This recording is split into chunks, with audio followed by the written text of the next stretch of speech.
Assalamualaikum warahmatullahi wabarakatuh. Waalaikumsalam warahmatullahi wabarakatuh. Perkenalkan, saya Mutiara Suci, mahasiswi Universitas Muhammadiyah Tasikmalaya, program studi D3 Kebidanan. Di sini saya akan memberikan materi kepada ibu-ibu tentang teknik menyusui yang benar. Sebelumnya, ini saya akan membagikan dulu brosur-brosurnya. Silahkan dibaca. Baik, Ibu, saya akan menjelaskan apa itu menyusui yang benar. Menyusui yang benar adalah cara memberikan ASI kepada bayi dengan perlekatan dan posisi ibu dan bayi dengan benar. Yang kedua, ada fungsi menyusui yang benar. Jika ibu benar menyusui, satu, puting susu tidak lecet. Jadi itu kalau ibu benar menyusuinya, puting susu ibu tidak akan lecet gitu. Yang kedua, perlekatan susu pada bayi kuat. Yang ketiga, bayi menjadi tenang. Yang keempat, tidak terjadi gumoh. Apakah ibu tahu apa itu gumoh? Belum. Kalau bahasa Sundanya, gumoh itu seperti dikatakan olab gitu ya. Yang jadi makanan yang sudah tertelan terus keluar lagi. Yang ketiga, ada manfaat menyusui yang benar. Ada dua, ada untuk ibu dan untuk bayi. Untuk bayinya yaitu satu, membantu mencegah konstipasi. Yang kedua, mengurangi risiko kegemukan dan diabetes. Yang ketiga, mengurangi risiko berbagai infeksi. Yang keempat, membantu mencegah alergi dan asma. Yang kelima, membantu mencegah kerusakan gigi. Dan yang terakhir, bayi menjadi lebih cerdas. Dan untuk ibu, manfaat yang pertama ada menciptakan kedekatan dan ikatan antara ibu dan bayi. Yang kedua, ada membantu rahim kembali ke ukuran normal. Yang ketiga, membantu tubuh mengontrol pendarahan. Yang keempat, mengurangi biaya pembelian susu formula. Yang kelima, hemat waktu. Yang selanjutnya ada posisi menyusui. Posisi menyusui ada 4. Bisa dilihat ibu di situ ada. Yang pertama ada cradle position, yang artinya posisi mendekap. Jadi ibu mendekap si bayinya ya gitu. Dan yang kedua ada cross cradle, posisinya mendekap silang. Jadi seperti ini gitu ya. Dan yang ketiga ada pot ball hold. Jadi ibu seperti memegang bola yang ada di ketiak. Jadi seperti gini posisinya. Dan yang terakhir ada posisi berbaring miring. Jadi ibu berbaring miring dan si bayinya di sini. Berikutnya ada langkah-langkah menyusui yang benar. Yang pertama, ibu harus cuci tangan terlebih dahulu.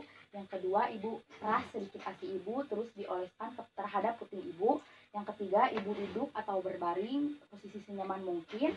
Yang keempat, dekatkan bayi ke payudara ibu, sehingga bibir bayi mendekat ke puting. Yang kelima, bayi disusui secara bergantian, mulai dari sebelah kiri atau kanan juga bebas, terserah ibunya. Yang keenam, setelah selesai menyusui, mulut bayi dilap oleh lap yang bersih. Yang ketujuh, sebelum ditidurkan, bayi harus disendawakan dulu supaya udara yang terhidap bisa keluar. Yang kedelapan, bila kedua payudara masih ada sisa ASI, tahan puting susu dengan kain supaya ASI berhenti keluar. Selanjutnya ada frekuensi dan durasi menyusui. Bayi pada umumnya perlu menyusui sebanyak 2-12 kali dalam periode 24 jam. Pola menyusui bayi juga bervariasi karena setiap bayi berbeda. Beberapa bayi akan menyusui setiap 2-3 jam selama 24 jam. Yang terakhir ada masalah dalam menyusui. Yang pertama ada masalah radang pada puting susu. Jadi penyebab umumnya terjadi radang pada puting itu karena perlekatan yang tidak benar, posisi yang tidak benar, jadi mengakibatkan hisapan bayi yang tidak efektif. Yang kedua ada pembekakan payudara. Pembekakan payudara terjadi akibat ASI menumpuk karena penggosongan yang tidak rutin dan tidak lengkap dari payudara sebagai akibat dari perlekatan yang buruk. Yang ketiga, ada bayi yang enggan menyusui, biasanya terjadi karena dari penyakit-penyakit yang mungkin saja diderita bayi. Jadi bayinya yang sedang sakit suka susah. Dan yang terakhir, ibu bekerja. Biasanya ibu yang bekerja cenderung memberikan susu formula untuk anaknya. Ibu, untuk yang selanjutnya ada sesi tanya jawab. Jika ibu ada yang mau bertanya, silahkan. Saya mau bertanya, Bu.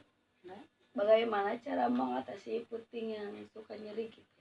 Oh, jadi ibu coba ganti posisi menyusui yang berbeda-beda gitu, atau ibu setelah selesai menyusui, air susu ibu itu dioleskan kepada puting ibu supaya tidak nyeri, dan itu juga bakal membantu mengatasi puting yang nyeri itu. Atau juga ibu bisa membeli krim krim untuk mengobati rasa nyeri yang ada di apotek juga ada. Tanyakan terhadap saya. Ada yang ingin saya tanyakan, kapan sebaiknya saya berhenti menyusui si bayi dalam satu payudara? Oh begitu. Jadi ibu harus menggunakan batasan waktu terhadap satu payudara. Misalkan waktunya 15 sampai 20 menit. Kalau ibu sudah merasa puting susu ibu yang sebelah kanan misalkan sudah kosong, ganti ibu ke sebelah yang kiri. Baik, untuk kesimpulannya, jadi teknik menyusui yang benar itu sangat perlu ibu, untuk ibu-ibu dan juga untuk bayinya juga, supaya bayinya juga nyaman, ibu nyaman, dan bayinya sehat. Begitu Bu. Ibu, acara penjualannya sudah selesai. Mohon maaf bila ada kata-kata yang tidak enak atau salah. Saya juga maklum lagi belajar gitu. Sekian dari saya. Wassalamualaikum warahmatullahi wabarakatuh. Waalaikumsalam warahmatullahi wabarakatuh.